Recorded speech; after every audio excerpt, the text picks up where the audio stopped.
బేతాళ కథ. ఆగ్రహించిన దేవత. ఒకప్పుడు నరకంలో యమకింకర్లు ఒక పాపిని ముళ్ళ మీదుగా నడిపించి కాళ్ళు చేతులు విరిచికట్టి కాలిన ఇసుక దిబ్బ మీద పడేసి వెళ్ళిపోయారు. పాపి బాధకు తట్టుకోలేక గట్టిగా ఏడుస్తున్నాడు. అప్పుడు ఆకాశ మార్గాన వెళుతున్న ఒక దేవతా స్త్రీ వాడి ఆక్రందన విని జాలిపడి వాడున్న చోటికి దిగివచ్చి వాడి కాళ్ళలో గుచ్చుకున్న ముళ్ళన్నీ తీసేసి వాడి బాధ కొంత తగ్గించి తన దారిన తాను స్వర్గానికి వెళ్ళిపోయింది. అయితే నరకంలో ఒక పాపి కాళ్ళు తాకినందుకు ఆమె చేతి వేళ్లకు నరక మలినం అంటుకున్నది. ఎంత ప్రయత్నించినా అది పోలేదు. ఆమె వేళ్లకు అంటుకున్న మాలిన్యాన్ని గురించి దేవతా స్త్రీలందరికీ త్వరలోనే తెలిసిపోయింది. చివరికి ఆ సంగతి దేవేంద్రుడి దాకా వెళ్ళింది. దేవేంద్రుడు ఆమెను పిలిపించి ఆమె వేళ్లు పరీక్షించి ఈ నరకమాలిన్యం నీకెలా సోకింది అని అడిగాడు. ఆమె జరిగిన సంగతి అంతా దేవేంద్రుడికి చెప్పింది.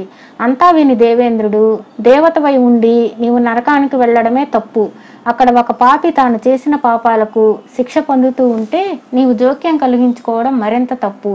ఈ నరక మాలిన్యం వదిలిన దాకా నీవు భూలోకంలోకి వెళ్ళి అక్కడ చెప్పులు కుడుతూ ఉండు. నీ తప్పుకి ఇదే శిక్ష అన్నాడు.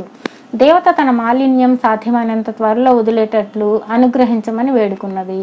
1000 జతల చెప్పులు కుట్టేసరికి నీ మాలిన్యం దానంతట అదే పోతుంది అన్నాడు దేవేంద్రుడు. దేవత భూలోకానికి వచ్చేసి ఒక చెప్పులు కుట్టేవాడిని ఎన్నుకొని రాత్రి వేళ వాడికి కొన్ని జతల చెప్పులు కుట్టి తెల్లవారేసరికల్లా సిద్ధంగా ఉంచింది. ఆ చెప్పులు కుట్టేవాడు చాలా సత్పురుషుడు, దైవభక్తి కలవాడు. అందుకే ఆమె వాడిని ఎన్నుకున్నది. కానీ వాడు చాలా పేదవాడు. వాడు కుట్టే చెప్పులు మోటుగా ఉండేవి. ధనికులు ధరించే చెప్పులు కుట్టడం వాడికి చేత కాదు.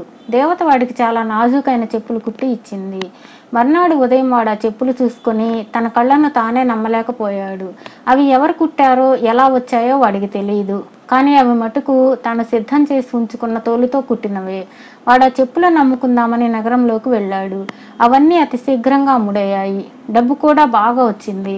అందులో తన అవసరానికి కొద్దిగా ఉంచుకొని మిగిలినది పెట్టి మేలైన తోళ్లు కొనుక్కొని వాడి ఇంటికి తిరిగి వచ్చాడు.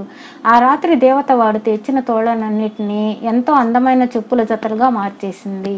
ఏ దేవతో తనకు సహాయపడుతున్నట్లు చెప్పులు కుట్టేవాడికి అర్థమైంది. ఆ రోజు వాడు హెచ్చు డబ్బు సంపాదిస్తున్నాడు. పెద్ద మొత్తాలలో తోళ్లు కొంటూనే ఉన్నాడు. ఎంత తోలు కొన్నా అంతా మర్నాటికల్లా దివ్యమైన పాదరక్షలుగా తయారై సిద్ధంగా ఉంటున్నాయి. కొద్ది రోజుల్లోనే వాడు సుఖంగా బతికే స్థితికి వచ్చాడు. వాడి చెప్పులకు మంచి గిరాకీ, మంచి పేరు కూడా వచ్చింది. తనకు సహాయం చేస్తున్న దేవత పట్ల వాడికి భక్తి పొంగి పొరలసాగింది. ఆ దేవత కోసం వాడు రాత్రి వేళ పూజా ద్రవ్యాలు, గంధము, పుష్పాలు, తాంబూలము, ధూపము, దీపారాధన ఉంచసాగాడు. చెప్పులైతే మామూలు ప్రకారం తయారవుతూనే ఉన్నాయి. కానీ తనపై ఇంత అనుగ్రహం గల దేవత తాను సమర్పించే వస్తువులలో ఒక్కటి కూడా తాకలేదు. దేవత ఆరగింపు కోసం ఫలాలు మొదలైనవి నైవేద్యంగా ఉంచాడు. వాటిని దేవత తాకలేదు. ఒకనాడు కొత్త బట్టలు కొని తాంబూలంతో సహా దేవతకు సమర్పించాడు. దేవత తీసుకోలేదు. ఒకరోజు పళ్ళెంలో కొన్ని రూపాయలు పోసి ఉంచాడు. మర్నాడు ఉదయం పోసిన రూపాయలు పళ్ళెంలో పోసినట్లుగానే ఉన్నాయి. చెప్పులు కుట్టేవాడు ఆ దేవతను ప్రార్థించాడు. ఓ దేవత, నీ వల్ల ఎంతో లాభం పొందుతున్నాను. అందుకు కృతజ్ఞతగా నేనిచ్చేది ఏది ముట్టవెందుకమ్మా? నా మీద ఎంతో దయ లేకపోతే ప్రతి రాత్రి నా కోసం చెప్పులు తయారు చేస్తావా? నేను భక్తితో ఇస్తున్న వాటిలో కనీసం ఒక పుష్పమో ఫలమో స్వీకరించి నాకు ఆనందం చేకూర్చు. నీవు నా నుంచి ఏదో ఒకటి తీసుకొని అనుగ్రహించిందాక నా మనస్సుకు శాంతి ఉండదు అంటూ వాడు రోజు దేవతను ప్రార్థించసాగాడు. చెప్పులు కుట్టేవాడు చేసేదంతా దేవత గమనిస్తూనే ఉన్నది. వాడి భక్తి శ్రద్ధలకు ఆమెలో తనలో తాను నవ్వుకున్నది. కానీ వాడి ప్రార్థనలు మొదలు పెట్టాక ఆమె సహించలేకపోయింది. 2-3 రోజులు ప్రార్థించి విసిగి వాడే మానేస్తాడేమోనని ఆమె అనుకున్నది. కానీ ఏ రోజుకు ఆ రోజు వాడి ఆరాటం జాస్తి అవుతున్నది. వాడి ప్రార్థనలు దేవతలను కలవరింపచేయసాగాయి. ఆ బాధపడలేక దేవత వాడి ఇల్లు వదిలేసి మరొక ధనికుడైన చెప్పులు కుట్టేవాడి ఇంటిని ఆశ్రయించింది. ఆమె చేతి మాలిన్యం చాలా వరకు పోయింది. ఇంకా కొన్ని వందల చెప్పులు జతలు మాత్రమే కుట్టవలసి ఉన్నది. ఆ రెండో చెప్పులు కుట్టేవాడింట చెప్పులు కుట్టే తోళ్లు గుట్టలు గుట్టలుగా పడి ఉన్నాయి. ఒక్క రాత్రిలో దేవత వాటన్నిటినీ చెప్పుల జత కింద మార్చేసి తన నరక మాలిన్యం పూర్తిగా పోగొట్టుకొని స్వర్గానికి వెళ్ళిపోయింది. ఇక్కడ మొదట చెప్పులు కుట్టేవాడు దేవత తనను విసర్జించిపోయినట్లు తెలుసుకున్నాడు. తాను కొన్న తోళ్ళు చెప్పులుగా మారటం నిలిచిపోయింది. దేవత తనపై ఆగ్రహించింది. తన వల్ల ఏమి అపచారం జరిగింది వాడికి తెలియదు. వాడు ఆ దిగులుతోనే మంచం పట్టి కొంతకాలానికి చనిపోయాడు. బేతాళుడి కథ చెప్పి, రాజా, నాకు ఒక సందేహం. బీదవాడైనప్పటికీ సత్పురుషుడే కదా దేవత మొదటి చెప్పులు కుట్టేవాడిని ఎన్నుకుని వాడిపై అనుగ్రహించింది.